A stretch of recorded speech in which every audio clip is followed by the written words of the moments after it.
Ahora, hoy quiero hablarte de algo que creo que es una de las armas más potentes para tocar nuestro ánimo. Y quiero hablarte de cómo vencerlo. Y encuentro o veo a lo largo de los años que es una herramienta que el diablo es tan astuto en usarla, es tan estratégico en cómo y cuándo la usa para que nuestro ánimo sea tocado y para que aquello, igual que lo que estamos aprendiendo con el desánimo, aquello que traía ilusión en las cosas de Dios, aquello que traía ilusión en aquello que habíamos emprendido, Dios nos había dicho. Con este arma Satanás consigue tocar nuestro ánimo y la mayoría de las veces tumbarnos en un desánimo, y es la ofensa. La ofensa tiene una capacidad increíble para, de un momento a otro, trastocar nuestra visión sobre algo, nuestra visión sobre alguien o nuestra visión sobre el camino que tenemos delante. La ofensa es terrible como Satanás la usa. Creo que es una de las más fuertes que se mueve dentro de las iglesias. La ofensa consigue en cuestión de pocos días o incluso a veces en un solo día, en 24 horas, distraernos porque tocó nuestro ánimo, nos tumbó, nos desanimó tan fuerte que en cuestión de horas, de días, de incluso a veces de minutos, consigue distraernos del objetivo que Dios había puesto el ánimo y el interés por que hiciéramos. A veces no sé si lo has experimentado y venir un domingo o venir un martes a orar o venir, no sé, a cualquier evento o reunión que uno viene con el ánimo y la alegría de wow, a ver qué Dios hace hoy en mi vida, y siempre hay un entusiasmo en nuestro corazón, una expectativa. Y no sé si te ha pasado que horas antes de venir, en la mañana, quizás si es un domingo o un martes durante el día, alguien incluso de tu propia familia te hizo un comentario que te ofendió, te dolió. Y en cuestión de horas, todo ese entusiasmo que tenías por ver qué Dios iba a hacer en ese día, se quedó en el suelo. La ofensa tiene esa capacidad, nos distrae al tal punto que nuestro ánimo es removido.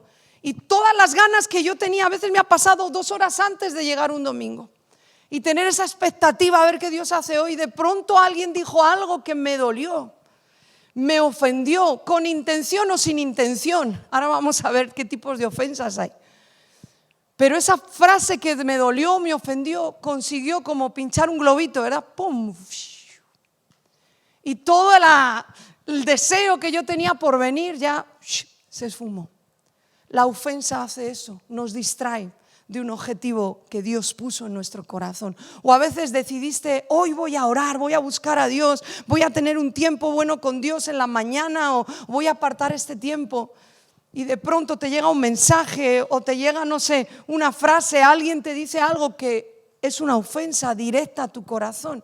Se esfuman las ganas, se esfuma el deseo, nuestro ánimo se ve tumbado. Entonces la ofensa es una de las herramientas más fuertes del diablo para desanimarnos. ¿Estás de acuerdo conmigo? ¿Te ha pasado alguna vez? Y la ofensa puede venir de cualquier lado. Desde el coche que se te cruza en la carretera que te ofendió por lo que te hizo, hasta la persona que más amas, que vive contigo y no se dio cuenta, pero te hizo un comentario que te dañó. Cuanto más aquí en la iglesia, ¿verdad? Que a veces andamos con todo el corazón ahí al descubierto para las cosas de Dios, y Satanás lo sabe y usa comentarios, gestos, palabras que se clavan como ofensa en nuestro corazón, y eso es un plan del infierno brutal. ¿Qué es la ofensa? Primero, como siempre, me encanta definirlo, creo que eso trae mucha claridad. La ofensa puede ser una acción de alguien, puede ser una palabra de alguien, o incluso puede ser una actitud que alguien tiene contigo. De cualquier manera puede venir la ofensa, ¿verdad? A veces no hace falta que alguien hable para ofendernos. A veces la indiferencia es más ofensa que una palabra, ¿verdad? La ofensa puede venir de muchas maneras, por algo que alguien haga, aposta o sin querer, por algo que alguien diga, la mayoría de las veces sin la intención de herirte, pero nos acaban hiriendo, y por una actitud. La ofensa causa en nosotros daño, a mayor o menor grado, según sea la ofensa, causa humillación y causa indignación. Yo me reflejo mucho en la tercera. cuánta indignación causa una ofensa, ¿verdad? La indignación a veces de no poder defenderte, la indignación de algo injusto, la indignación yo me identifico mucho con eso, pero la indignación de cuando alguien te dice algo y tú dices, ¡ay, eso no es así! Está ofendiendo y está causando esa indignación en ti. Como digo, puede ser intencional o accidental. Puede tomar varias formas también la ofensa. Puede ser si es algo verbal, si son palabras, pueden ser insultos directos, pueden ser críticas. Esa gente que viene a decirte una crítica, según ellos constructiva, pero que eso no existe mucho, siguen siendo críticas. Y igual si te hacen un comentario de alguien, eso no construye, sigue siendo chisme, sigue siendo crítica. Las palabras hirientes. Cuando a veces estamos enojados, decimos palabras que hieren y causamos un dolor en el corazón de la otra persona. Luego al momento, ¿verdad? Recapacitamos, ¿cómo dije esto? Pero lo dijiste y se clavó en el corazón de la otra persona. O te lo dijeron. Cuando son acciones, pueden ser gestos despectivos, pueden ser traiciones. Alguien que esperaba su lealtad, de pronto te enteras de algo que traiciona esa lealtad a tu amistad, a tu cercanía, y eso ofende nuestro corazón y causa una herida. Pueden ser también injusticias. ¿Cuántas veces vivimos injusticias? A veces es verdad que en nuestra mente se hacen injusticias, cosas que realmente no lo son, pero en mi mente lo he percibido así. Pero a veces sí son reales. Injusticias de alianzas que causan injusticia en contra de algo que tú habías dicho y tú te habías mostrado leal. Injusticias de palabras que de pronto tú confiaste en alguien y alguien pues injustamente usó ese comentario para herirte. ¡Wow! Según lo estoy diciendo, me entran ganas hasta de sentarme y decir, ¡wow! Es verdad. Y yo sé que te están viniendo recuerdos. Todo eso son ofensas que vienen a tu corazón y a mi corazón, y a veces también son por omisión, como digo, porque a veces es más dañino o nos ofende más la falta de alguien de reconocer algo que has hecho, la falta de un gracias. Me esforcé tanto y el miserable ni las gracias me dio. Y eso es por omisión. La persona tan feliz, tan happy, ni se dio cuenta de darte las gracias, pero al no hacerlo te ofendió. O a veces la indiferencia de alguien, la indiferencia en que tú a lo mejor prestaste toda tu atención para atenderle, diste todo en esa amistad y resulta que esa persona le eres indiferente. ¡Wow! No hizo nada, que te agredió, pero al no hacer lo que tenía que haber hecho, pues también te ofendió. Tantas maneras de ofendernos. Es tan diario la ofensa. Es tan diario de puertas para adentro, entre familiares, es tan diario en medio de la congregación, es parte de, es lo normal. Por eso la Biblia nos enseña, y hoy vamos a aprender qué da a luz una ofensa, ser inteligentes con lo que da a luz una ofensa y cómo no avanzar en reaccionar mal a una ofensa. Y eso es una barrera contra el desánimo, porque mira, ofenderte te van a seguir ofendiendo. Habrá temporadas más intensas, habrá temporadas más relajadas, pero la ofensa siempre va a estar.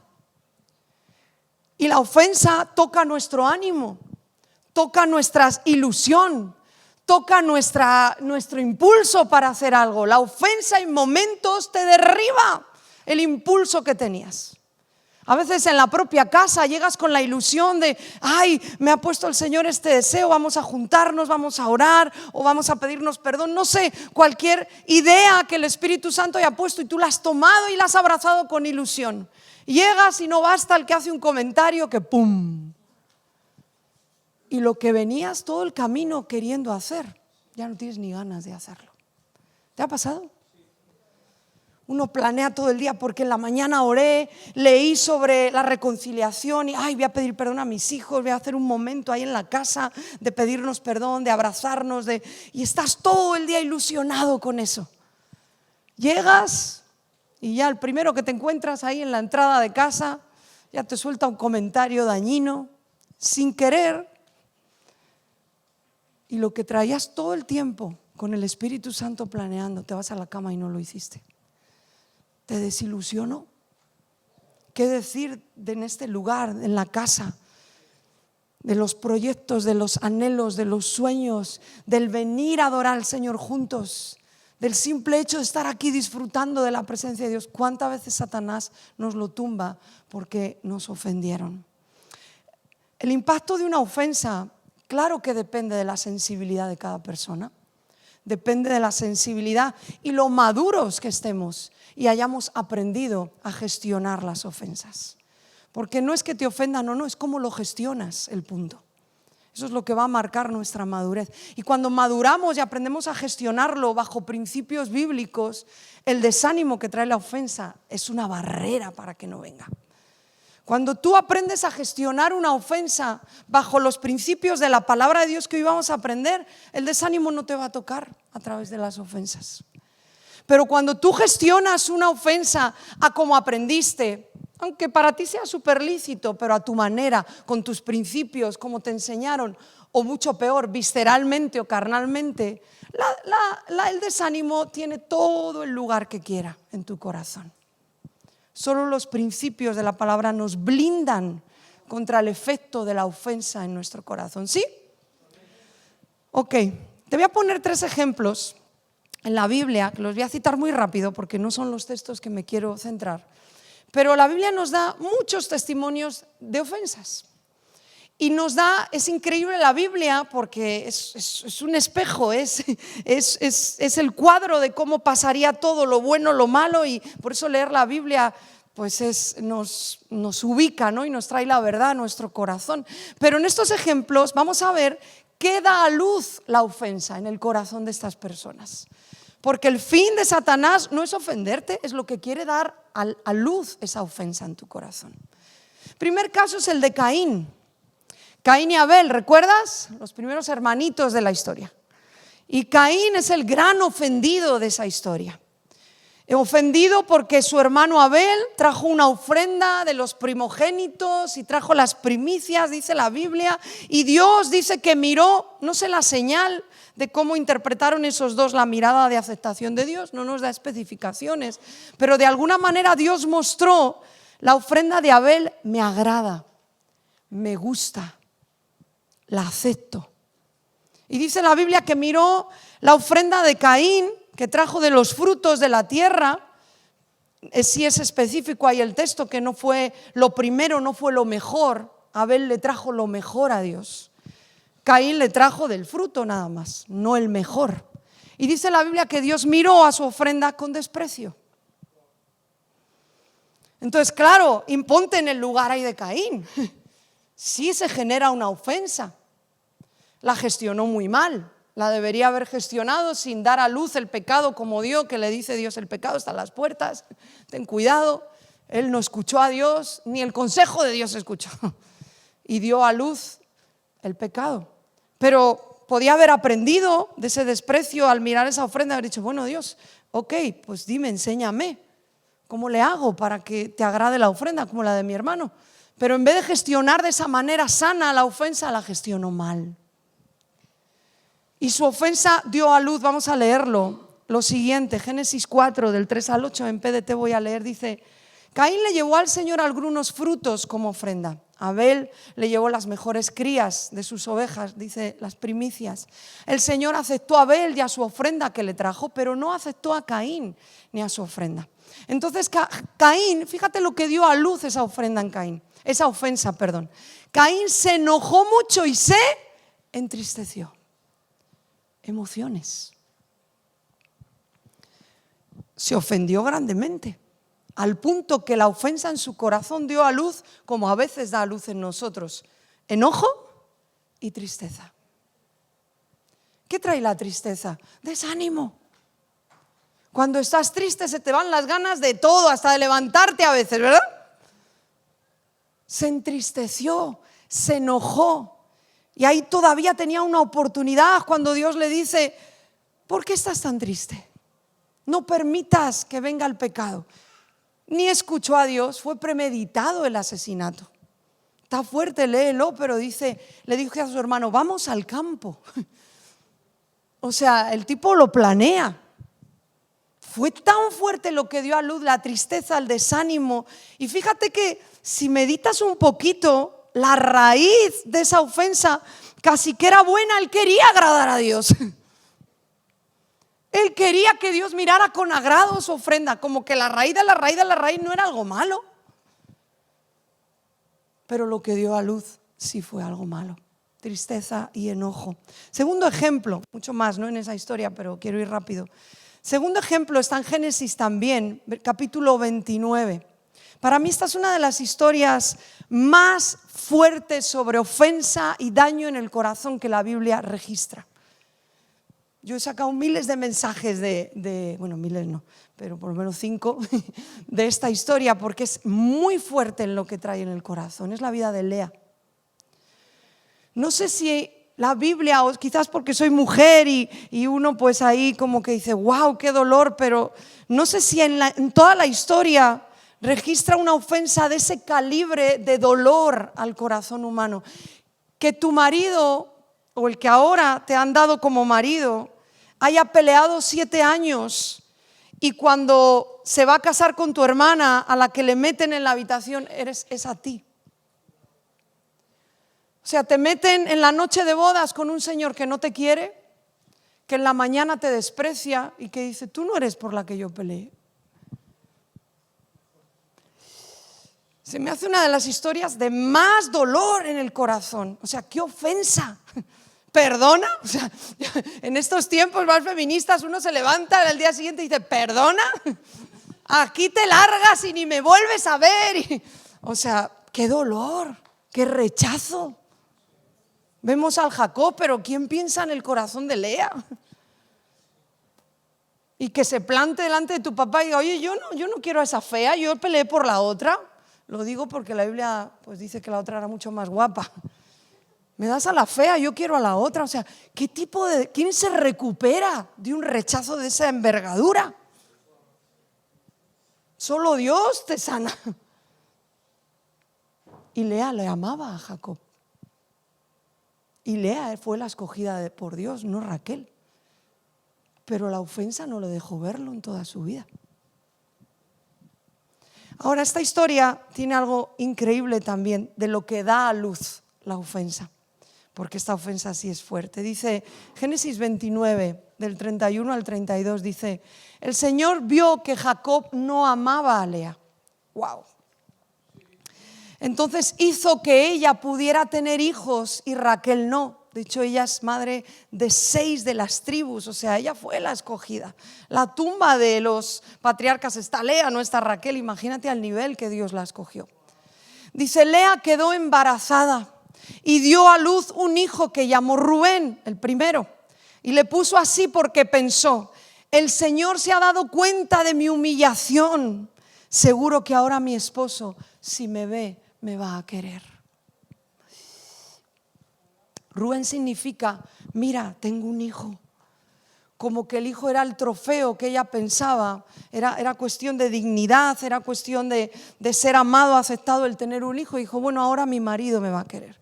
Y hay cada nombre de sus hijos, menos Judá, que ahí por lo menos la mujer mira un poquito a Dios, pero luego vuelve a lo mismo, a un rechazo, a una tristeza y a una amargura de vida todo el tiempo. Solo tuvo unos años que pum. Fíjate al punto que llegó su amargura, que le vendió unas mandrágoras, que era una fruta que daba esterilidad, a Raquel por pasar una noche con el marido de ambas, con Jacob. O sea, imagínate qué corazón tan desesperado, amargado y triste. Una ofensa de la que jamás salió y que dio a luz ese rechazo tan fuerte y ese dolor. Y la tercera historia. Te estoy contando esto para que veas qué tan fuertes las ofensas que no solucionamos. Cómo da a luz cosas en nuestra vida. Esta mujer, si hubiera vivido en el plan de Dios, hubiera sido la mega gozosa. Soy la escogida. 6 de las tribus han nacido de mi vientre, el pueblo de Dios, del cual tú y yo somos hoy parte, el plan de Dios. La tumba que te daban ganas casi al morirte de mí. Bueno, Raquel ya estaba muerta, pero de decir, te aguantas, la que está aquí con los patriarcas soy yo, la fea. No vivió en gozo nunca porque se quedó en la ofensa. Su ánimo, su falta de ánimo, mejor dicho, la impidió vivir en el plan tan glorioso. Porque Jacob escogió a Raquel, pero Dios escogió a Lea. Y su desánimo por la ofensa le impidió vivir en esa verdad. Qué tan fuerte, ¿eh? Toda una vida. Y el último, 1 Samuel 1, del 6 al 7. Aquí otras dos mujeres enfrentadas por un hombre. Qué triste, ¿verdad? Penina y Ana. Y Penina, que tenía hijos, y Ana no. Es verdad que el Cana, dice la Biblia, que a la que amaba era Ana, pero eran rivales. Y no solo eran rivales, sino que Penina tenía un poquito de mala leche. Y dice la Biblia que se encargaba de molestarla. Vamos a leerlo. Dice, Penina siempre molestaba a Ana. Siempre. Esa chinita en el zapato, ¿verdad? Y la hacía sentir mal porque el Señor no le permitía tener hijos. ¡Qué mala leche! Claro, Penina, su celo era, mi esposo la ama a ella más que a mí. Era real, la Biblia lo dice. Pero esa incomodidad de Penina le hacía ser una ofensa constante para Ana. Dice, y cada año, fíjate lo que aquí dio a luz la ofensa de Penina a Ana. Dice, cada año sucedía lo mismo cuando la familia iba al santuario del Señor. Iban al templo a ofrecer sacrificios una vez al año. Dice, un día el Cana estaba ofreciendo sacrificios, pero Ana no comía nada en la fiesta porque estaba molesta. Otra versión dice, estaba muy triste y lloraba mucho. La ofensa que no la resolvemos da a luz en nosotros, de nuevo aquí esta historia, tristeza extrema. Dice los versículos siguientes, recalca 3 veces más, lloraba mucho, estaba muy triste, estaba molesta, estaba ofendida. ¿Te sientes identificado, identificada? Como una ofensa a veces es tan recurrente en nuestra mente, en nuestras emociones, que nos lleva a la tristeza. Nos desenfoca. Ana, eres la preferida. Ana, tu marido te ama sobre todas las cosas, ni flores. O sea, nos desenfoca tanto de lo que Dios nos ha dado y donde Dios nos ha puesto, porque la ofensa nos mete y da a luz en una tristeza, en un descontento en nuestro corazón. Qué fuerte, ¿verdad? Ahora, después de estas historias podríamos leer muchas más, pero te has dado cuenta cómo la ofensa nos afecta, ¿verdad? Cómo la ofensa está buscada por el enemigo para sacarnos de los planes de Dios, porque nos lleva a ese desánimo. Hay un libro que leemos en discipulado que es buenísimo y es La trampa de Satanás. Me encanta el título porque todo el libro habla de la ofensa, cómo es la gran trampa del enemigo para meternos en una cárcel, creernos nuestras propias mentiras. Porque mira, estadísticamente, la mayoría de las veces que nos ofenden y nos hemos montado una película que ni es. Eso para empezar. Y aun cuando es, pues ahora te voy a dar la solución para reaccionar bien y que la ofensa no tome control en nosotros. Te voy a citar varias cosas de estas historias que da a luz la ofensa. Número 1, el pecado, como en el caso de Caín. Ni Dios mismo pudo disuadirle a Caín de que la ofensa no creciera en él y diera luz el pecado. Da luz en el enojo, da luz la ira, da a luz la tristeza, da a luz el rechazo y da a luz un malestar y falta de amor propio también, como en el caso de Lea. ¿Qué hacer para superar una ofensa y que esta no toque mi ánimo? Porque como te he dicho en este momento, ofendernos nos van a seguir ofendiendo. Y así es la vida, pero por si no lo sabías, tú también ofendes. Igual que te ofenden, tú también lo haces. O sea, ninguno aquí puede decir yo nunca ofendo. Creo que eso es un feedback constante, ¿no? Entre unos y otros. Pero ¿qué hacer para superar una ofensa y que no toque mi ánimo y no me desanime? Lo primero que tenemos que saber es que la ofensa y las heridas y el daño que se causa nos hacen tener un ego herido. Pero un ego herido sigue siendo ego. Por estar herido deja de ser ego. Al final lo que se toca con la ofensa es nuestro ego, es nuestro orgullo, es el darnos tanta importancia a nosotros mismos. Entonces no vamos a poder jamás superar una ofensa si primero no sabemos que la raíz de la ofensa es el ego y es el orgullo. Te importa si me importo demasiado a veces. Y aunque sea real que lo que han dicho sea dañino, uno mira la cruz, uno mira a Jesús, su ego queda tan tirado ahí debajo de esa cruz y del Señor, que cuando nuestro ego se somete y muere delante de Jesús, ya no somos tan ofendibles. La capacidad de ofendernos que tenía todo el mundo, de pronto va muriendo. Eso es lo primero que tenemos que entender sobre las ofensas. Dice Proverbios 19:11, este no está en pantalla, pero es muy cortito, escúchame. Dice: la cordura del hombre detiene su furor y su honra es pasar por alto la ofensa. Y tú eres, y como yo decía y he dicho muchos años, yo no paso ni una. Yo era así. Tantos palos me he tenido que llevar de parte de Dios para cambiar esa mentalidad. Yo no paso ni una. Pero fíjate, la Biblia dice que la honra, el dominio propio, la sabiduría, la cordura vienen cuando pasamos por alto una ofensa. Seguramente la persona que te está ofendiendo, sea un familiar, sea un hermano en Cristo, sea quien sea tu jefe, seguramente ni se dé cuenta, esto casi al 100, dejo una para los que tienen ya muy mala leche, pero casi al 100, ni se dé cuenta de la profundidad del daño de a lo mejor lo que está generando en ti. Entonces la honra del ser humano, del hombre, del Hijo de Dios es pasar por alto la ofensa. Otro Proverbio 17:9 dice: el que cubre la falta busca amistad, mas el que la divulga, que eso ya sí es otro fruto, ¿verdad?, que da la ofensa, todavía se lo cuento a otro y mancho el nombre de esa persona porque estoy tan ofendido. Mas el que la divulga aparta al amigo. Qué ricos son los proverbios, ¿verdad? Dice: el que cubre la falta. A veces en vez de cubrir faltas, vamos descubriéndolas. Y dice: el que cubre la falta. Wow. Vamos a ir a un pasaje, y ahí sí, con este sí me quiero centrar y terminar.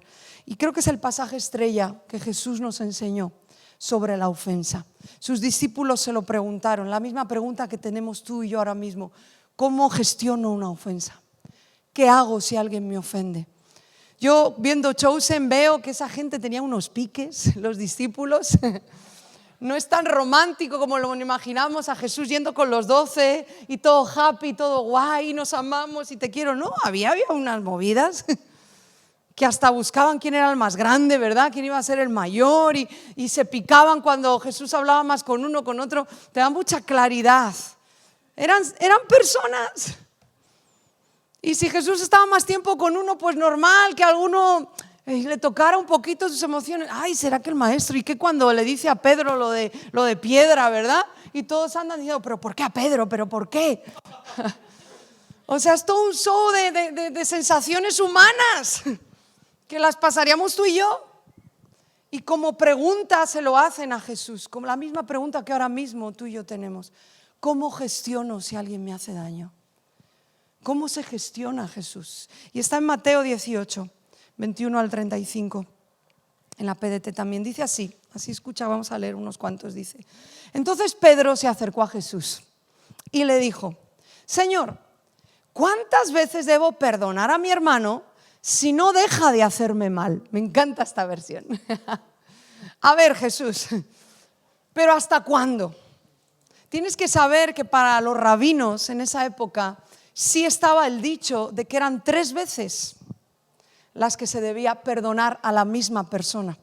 Estaba como entre ellos ese dicho o esa costumbre. Por eso cuando Pedro dice a continuación: debo perdonarle aun si peca contra mí hasta 7 veces, ya está siendo generoso con 7, porque la costumbre era 3. Entonces Pedro le dice: ok, ¿cuántas veces? Hasta 7, ya estoy tirando para arriba, Señor. Y le contesta a Jesús: no solo 7 veces, sino que debes perdonarlo hasta 77 veces. Quiero que sepas que Jesús hacía referencia en esta contestación a un pasaje en Génesis que era totalmente conocido para todos. Todos conocían la genealogía de Caín, todos. Y había un hombre en la descendencia de Caín que se llamaba Lamec. Lo puedes leer en Génesis capítulo 4. Y este Lamec, que era esa descendencia, aparte de ser un hombre bastante perverso, era un hombre muy vengativo. Y él hizo o dijo este dicho, y está en Génesis, y dice así, dice: Lamec le dijo a sus mujeres Ada y Zila: escúchenme, mujeres de Lamec, oigan lo que tengo que decir. Mataré al hombre que me hiera y al niño que me lastime. O sea, yo no voy a dar por bueno al que me haga daño, voy a ir a por él. No voy a pasar ni una. Si por matar a Caín 7 perdieran la vida o perderían la vida, por matar a Lamec, si alguien me hace daño a mí, 77. Y no era tanto el número, la multiplicación, que eches la cuenta, sino era un dicho que decía: yo no paso ni una. Lo contrario de perdonar o pasar por alto una ofensa siempre da luz venganza en nuestro corazón. A veces engañosamente un sentimiento de que se haga justicia, pero sigue siendo un deseo de venganza. Y eso sale de ese espíritu que aquí Lamec en Génesis nos muestra. Y Jesús, claro que en ese enseñando a sus discípulos está haciendo una referencia a este dicho. Básicamente era un contraste que Jesús quería hacer. Un contraste entre el espíritu de Lamec, que era un espíritu de venganza ilimitada, el que me la hace la va a pagar, y el espíritu de Cristo que está diciendo: hijo, esto es un perdón ilimitado. Esto no se trata, ya me hicieron, ya perdoné mucho, se acabó el cupo. Tenía 4 tickets en la vida, ya los gasté porque me hicieron mucho daño. Tenía un cupo de 20 perdones, pero resulta que viví esto, y ahora al que simplemente me dice: hoy has engordado 3 kilos, ni le perdono. Porque ya mi cupo de perdón, ya perdoné un abuso, perdoné maltrato, perdoné un daño horrible, ya, mi cupo se acabó. Sigue siendo el espíritu de Lamec. Lamec es el primer hombre que la Biblia registra que aceptó o vivió en poligamia. Antes de este hombre, la poligamia no existía. Tú lees el registro de las genealogías y todos estaban obedeciendo a Dios, que creó a Adán y Eva, y le dijo: esta es tu mujer, esto es familia, esto es matrimonio, esta es tu ayuda. Dios dijo: una mujer para un hombre. Con Lamec se introdujo la poligamia. Es el primer registro que dice: le dijo a sus mujeres, él tuvo 2 mujeres, porque le dio la real y santísima gana enfrentar y confrontar un principio tan claro que Dios había puesto. Tú sabes hasta dónde avanzó la poligamia, ¿no? Si has leído la Biblia. Reyes, hombres, o sea, patriarcas. ¿Sí o no? Se aceptó culturalmente, nunca Dios lo aceptó. Y llegó un momento que se acabó. En países todavía existe hoy en día. Pero fue un pecado brutal. Porque la ofensa que uno no perdona y el espíritu de Lamec de venganza ciega tanto nuestros ojos, nos saca tanto de la verdad que hasta somos capaces de armar nuestros propios caminos. Este fue uno de los grandes gigantes de pecado durante todo el tiempo bíblico y, como digo, históricamente hasta hoy en algunos lugares. Así de fuerte es la ofensa, así de fuerte es ese espíritu de venganza. Ahora seguimos leyendo qué dijo Jesús, pero es bueno que entiendas este pasaje con todo su contexto. Dice, y ya voy terminando, Josu, ¿me ayudas? Dice, cuenta esta historia, después de Jesús decirlo de 77, dice, por eso el reino de Dios se puede comparar. Y aquí te va la historia, que es un reflejo de cómo funciona el reino de Dios. Se puede comparar con un rey que decidió hacer cuentas con sus siervos. Cuando empezó, le llevaron a un siervo que le debía muchos millones de monedas de plata, mucho dinero. Como debía mucho, no tenía dinero para pagar la deuda. El rey ordenó que lo vendieran junto con su esposa e hijos y todo lo que tenía, y así poder recuperar el dinero. Entonces, imagínate, ni eso iba a pagar la deuda. Ponte que eran millones de euros. Y dice el rey: llévate a su familia, véndelos. Y el precio por esclavo no cubría, o sea, aunque fuera una familia numerosa, pero no cubría ni el 10% de la deuda, ni con eso la iba a cobrar. Pero era el castigo, la consecuencia. Dice: entonces el siervo se postró delante de él y le rogó: por favor, tenga un poco de paciencia conmigo, yo le voy a pagar todo lo que le debo. El rey tuvo compasión de él, le perdonó la deuda y lo dejó libre. ¡Wow! Por supuesto, es lo que Dios ha hecho con nosotros. ¿Quién puede pagar la deuda del pecado que hemos cometido delante de Dios? Cristo la pagó. Por más que hiciéramos, no la podríamos pagar. Dice: el rey tuvo compasión, le perdonó la deuda y lo dejó libre. Cuando este siervo se fue, ya libre, se encontró con un compañero que le debía 100 monedas de plata, algo insignificante. Entonces el siervo, a quien el rey había perdonado, agarró al otro del cuello y le dijo: págame lo que me debes. ¿Entiendes la escena? Te acaban de perdonar la muerte tuya, la de tu familia, ni aun con eso pagabas. O sea, te acaban de perdonar la deuda de la vida, y todavía al que te debe algo miserable le agarras del cuello y le dices: págame lo que me debes. El compañero se postró delante de él, hizo lo mismo y le rogó: por favor, ten un poco de paciencia, yo te voy a pagar lo que te debo. Pero el primer siervo no quiso perdonarle la deuda y mandó echarlo a la cárcel hasta que pagara lo que debía. ¿Qué escena? ¿Qué te pasa? ¿Estás bobo? Te acaban de perdonar una deuda enorme y haces que le metan en la cárcel. Encima se está comprometiendo a pagártelo, porque tienes un Dios que aquí en la eternidad va a hacer justicia con tus injusticias. Tranquilo. Pero no aguantamos esa espera. Dice: cuando los otros compañeros se dieron cuenta de lo que había pasado, se entristecieron mucho y fueron a contárselo al rey. De chivatos, ¿verdad? Entonces el rey lo llamó y le dijo: eres un mal siervo, te perdoné la deuda porque me rogaste que tuviera compasión. ¿No debiste haber mostrado compasión con tu compañero así como yo la tuve contigo? Por esta razón el rey se enojó muchísimo y entregó al siervo a los torturadores, Reina Valera dice a los verdugos, hasta que pagara todo lo que le debía. Así los tratará mi Padre, dice Jesús, que está en el cielo, si ustedes no perdonan de todo corazón a sus hermanos. Esta pregunta y la respuesta de Jesús y la pregunta de Pedro está hablado en un contexto de aquellos que somos del reino de Dios. O sea, no intentes aplicar esto, claro, hay que aplicar perdón, pero no intentes aplicar esta mentalidad afuera de los que somos del reino, porque no tienen a Cristo. O sea, ¿qué esperas de alguien que no tiene a Cristo? Si a veces ni dentro. O sea, tranquilo, el que te ofendió y no tiene a Cristo, excúsale, no tiene al Señor. ¿Qué luces quieres que tenga? Si a veces no la tenemos ni los que tenemos a Cristo. ¿Me explico? Excúsalo, perdónalo, pásalo por alto, no tiene al Señor. ¿Qué espero?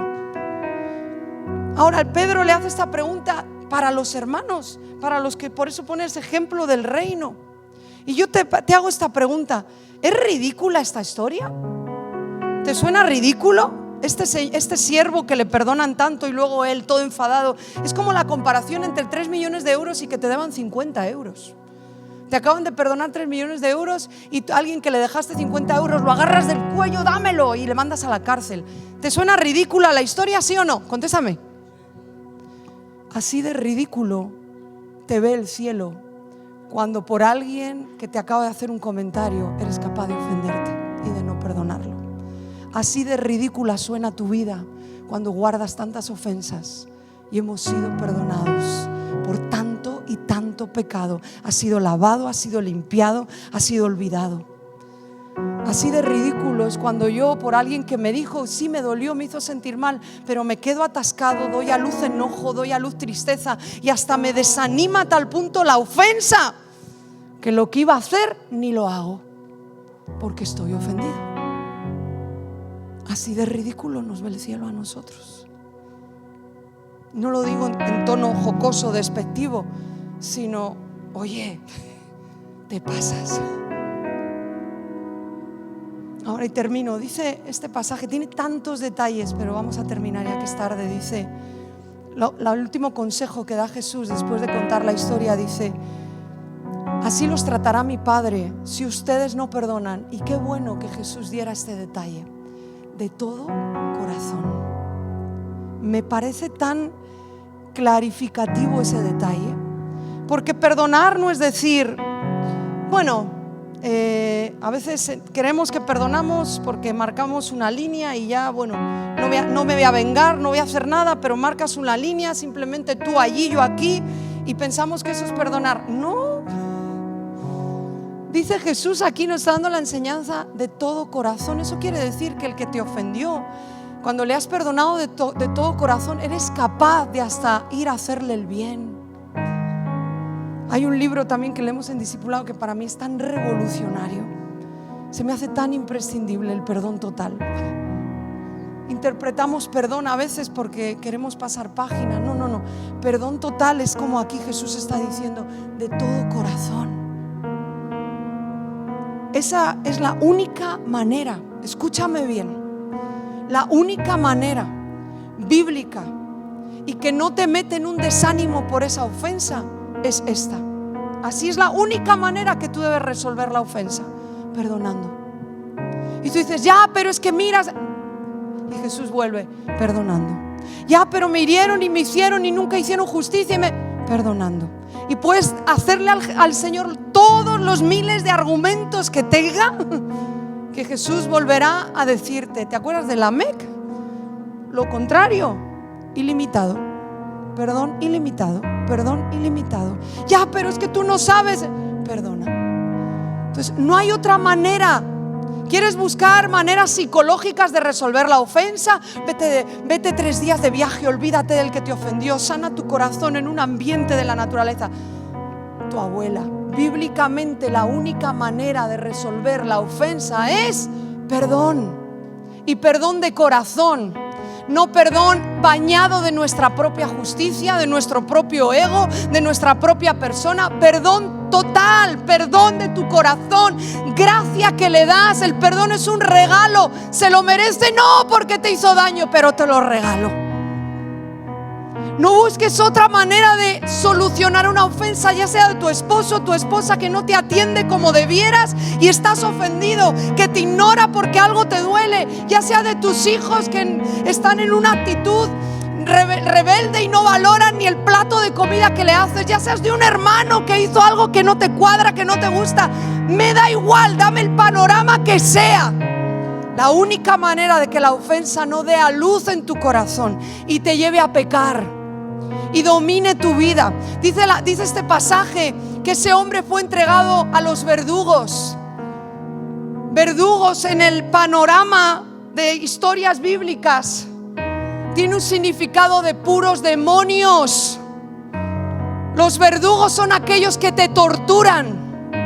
Cuando tú y yo guardamos la ofensa y no perdonamos, sea del nivel de la ofensa que sea, estamos vendidos a tantos verdugos, demonios que manejan nuestra mente, que nos traen amargura, que controlan. Tú dices, no, a mí me controla el Señor. Y una porra, si no perdonas, te controlan los puros demonios en tu mente y en tus acciones.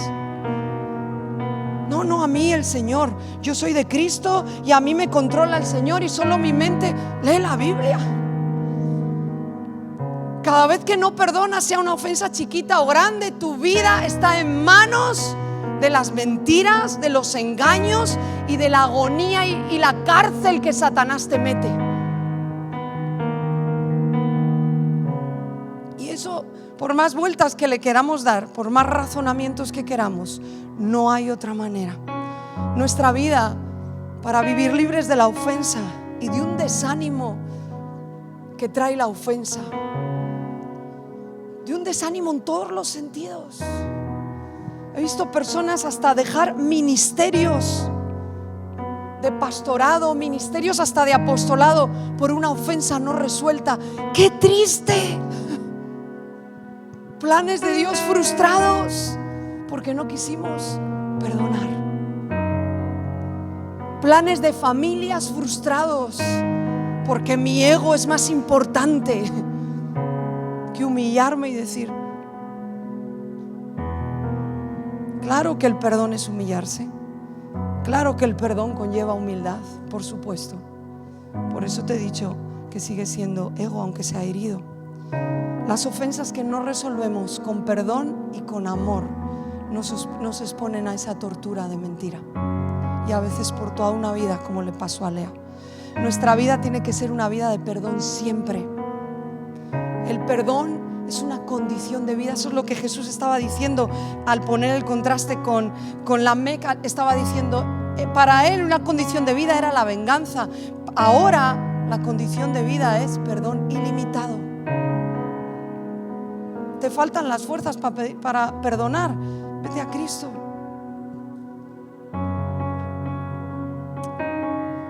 Ya, que es tarde. Ponte en pie.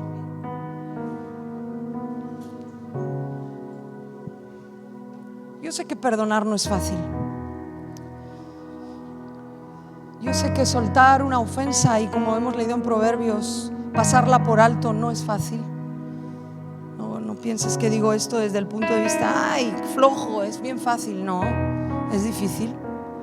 Pero sí es cierto algo, que cuando se vuelve un hábito en tu vida, el perdón se vuelve más fácil. Es cierto que cuando lo practicamos en las cosas pequeñas y en las cosas grandes, como que nuestro corazón va tomando forma de un perdonador.